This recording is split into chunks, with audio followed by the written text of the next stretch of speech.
This might be one of the biggest shifts we've seen in Euro Truck Simulator 2 and American Truck Simulator, but not for the reason most people think. At first glance, it just looks like another delay. Console versions taking longer, more waiting, not much clarity. But when you look a little closer, something else starts to appear. Now, if you look at everything that's been happening recently, the signs are actually very clear. The road to console is real. And more importantly, the development is already deep in motion. On the surface, people see one thing: delays. And naturally, the assumption is simple: something isn't ready. But here's the thing. This isn't just about finishing a console port. This is about rebuilding parts of the game to make that port even possible. And once you understand that, the delays start to make a lot more sense. Now, the important thing to understand is that 3 major challenges have quietly surfaced, and each one explains why this process is taking so long. But what's even more interesting is how these 3 things are connected, because none of them exist on their own. Fix one, and it affects the others.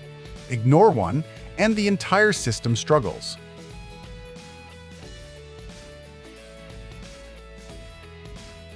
The first one is performance. Now, if you look at how ETS2 and ATS currently run, they are heavily CPU-bound. That means most of the work, rendering, simulation, AI traffic, physics, is handled more by the CPU than the GPU, and that creates a ceiling. No matter how powerful your GPU is, the CPU becomes the limiting factor, and this is exactly why some players don't see massive improvements even after upgrading their graphics cards. Now, this is where things get interesting. SCS has clearly identified this bottleneck, and instead of patching around it, they're going deeper. They're trying to rebalance the entire workload, shifting more responsibility to the GPU, distributing tasks more efficiently. And this suggests that they are moving toward a more modern rendering pipeline, something closer to how newer engines operate.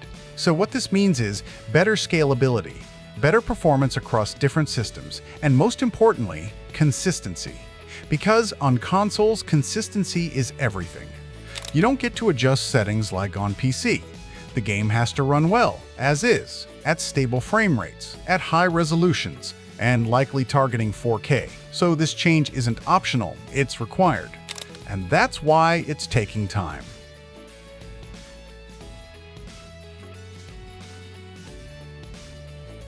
Now, the second issue, memory. And this is where things become even more technical. Now, if you look at modern games, memory management is one of the biggest challenges, because it's not just about how much memory you have, it's about how efficiently you use it. There's system memory and graphics memory, and both need to work together. Now on PC, you have flexibility, different configurations, different limits. But on console, everything is fixed.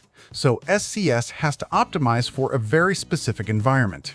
And here's the challenge. They want higher quality textures, more detailed environments, better lighting data. But all of that consumes memory. So how do you push visual quality without exceeding limits? This is where things get advanced. They're likely working on memory streaming systems, loading assets dynamically only when needed.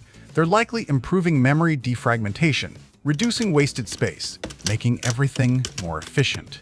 And this suggests that they're building technology that allows the game to look better while actually using memory smarter, not more. And this is important, because if they get this right, console players could see visuals that are very close to high-end PC within constraints. And now, the third piece, the foundation of everything, the engine. Now, if you look at it honestly, the current engine is not designed for what SCS is trying to achieve today. It has evolved over time.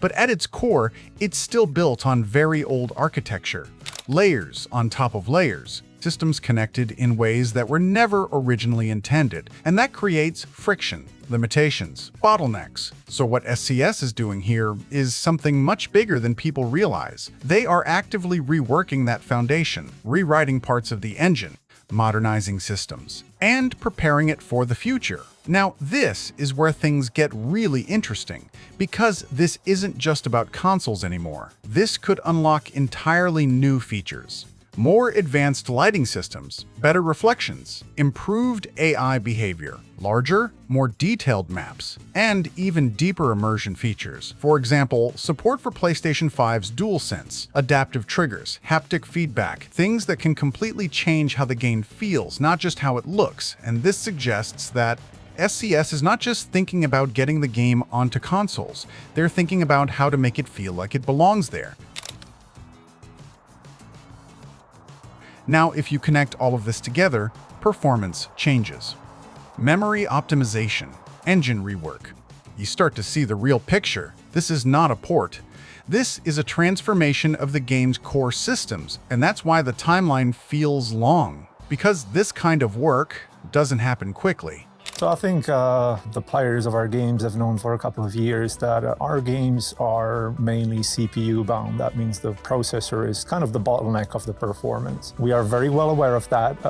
We've been reading the comments for a couple of years, but obviously now with the introduction of new platforms which benefit greatly from having better CPU optimizations, který vlastně bude schopný pracovat jako poměrně s hodně malým objemem paměti pomocí toho texture streamingu, kdy vlastně my budeme podle toho, kolik máme volné paměti, tak vlastně dodávat jenom takový úrovně detailů těch textur, nakolik se vejdeme. Případně, když se vejdeme jako hodně, tak budeme schopni samozřejmě si pamatovat i věci, co zrovna nepotřebujeme, aby jsme to příště nemuseli zase znova číst disku. Takže jo, i tady ty optimizace probíhají. No. This has obviously been caused by the engine being in development for almost 30 years, where, it served its purpose at a time.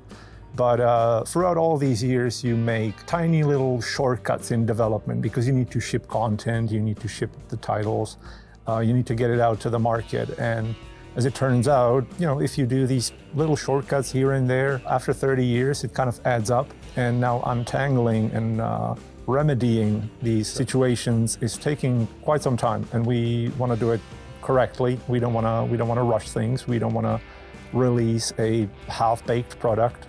But here's another layer to this, one that a lot of people question. Why announce console versions early? Why allow wish listing if release is still far away? Now, if you look at this from a development perspective, it might seem strange, but from a strategy perspective, it makes a lot of sense. This could be about building long-term anticipation, letting players know something big is coming, keeping the conversation alive, and at the same time, gathering interest data, seeing how many players are actually waiting for this. Because that information matters. It helps guide decisions. It helps justify the scale of investment. So this isn't just marketing, it's positioning. And this is where things shift again, because once all of this work is complete, it doesn't just benefit console players. PC players benefit too. Better performance, better visuals, more stability, more features. So what this means is console development is indirectly pushing the entire game forward. Now, if you step back and look at everything, you start to realize something important. SCS has a mountain to climb, and they know it. But they're not rushing. They're taking the longer route to build something stronger, something that lasts. And that brings everything back to one simple thought. If this is what's happening behind the scenes right now, if this is the level of change being made quietly, then the real question isn't just when console will release. It's this: what will ETS2 and ATS actually become once all of this is finished?